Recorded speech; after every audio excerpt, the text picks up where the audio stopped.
Next question करते हैं।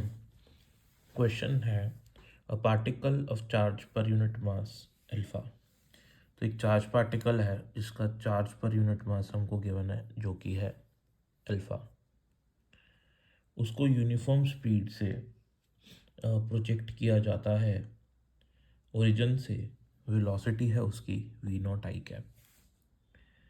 Uniform magnetic field में और मैग्नेटिक फील्ड है minus B naught K cap. Minus का मतलब मैग्नेटिक फील्ड स्क्रीन के अंदर है, डायरेक्टेड है। Particle passes through 0/0 y equals to. Particle ये एक्स एक्सिस है, ये वाई एक्सिस है, ये जेड एक्सिस है। तो पार्टिकल 0/0 मतलब इस पॉइंट से बाहर निकलता है।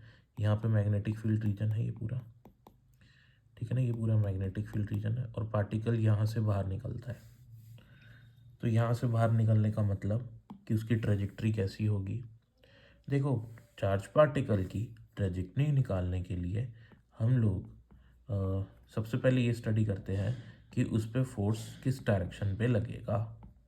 राइट हैंड की फिंगर्स को वेलोसिटी की तरफ पॉइंट करेंगे और मैग्नेटिक अपने पाम को मैग्नेटिक फील्ड की तरफ पॉइंट करेंगे। जो आपका थंब होगा वो आपको फोर्स की डायरेक्शन देगा।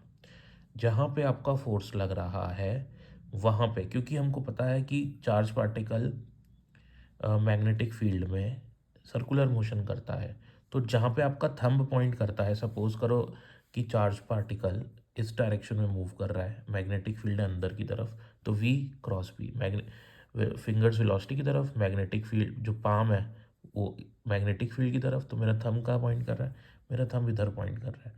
तो ये कौन सी पोजीशन है, ये इस सर्कल का सेंटर है, ठीक है। ऐसे ही इस केस में होगा। वेलोसिटी की डायरेक्शन क्या है, इधर है वेलोसिटी की डायरेक्शन, ठीक है ना, मैग्नेटिक फील्ड अंदर। तो मैं अपनी फिंगर्स को इधर पॉइंट करता हूँ, पाम को नीचे पॉइंट करता हूँ, तो मेरा थंब ऊपर की तरफ पॉइंट कर रहा है। यानी कि जो इसने सर्कुलर मोशन करना है उसका सेंटर ऊपर की तरफ होगा। तो उसका सेंटर कहीं यहाँ पे मान लेता हूँ मैं, ठीक है।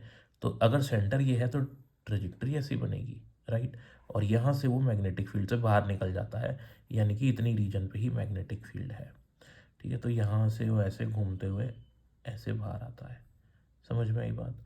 तो क्वेश्चन हमसे पूछ रहा है कि ये y की वैल्यू कितनी होगी, क्योंकि ये अगर उसने ये सेमी सर्कल पार्ट कवर किया है तो ये y इसकी रेडियस के 2 टाइम्स यानी कि इसकी डायमीटर के बराबर होगा। तो y should be equals to the diameter, so y equals to 2r, ठीक है। और रेडियस का फॉर्मूला क्या होता है, रेडियस का फॉर्मूला होता है mv/qb, ठीक है। तो हम लोग क्या करेंगे, q/m की वैल्यू हमको अल्फा गिवन है, q/m की वैल्यू हमको अल्फा गिवन है। यहाँ पे हमने m/q लिखा है तो 1/अल्फा हो जाएगा, राइट। तो 2 इंटू आर, ये अपना आर हो जाएगा, v0/v0 अपॉन में अल्फा, ठीक है ना। तो क्योंकि हमने m/q को 1/अल्फा लिखा है तो ये अपना 2r हो गया और यही हमारा है आंसर।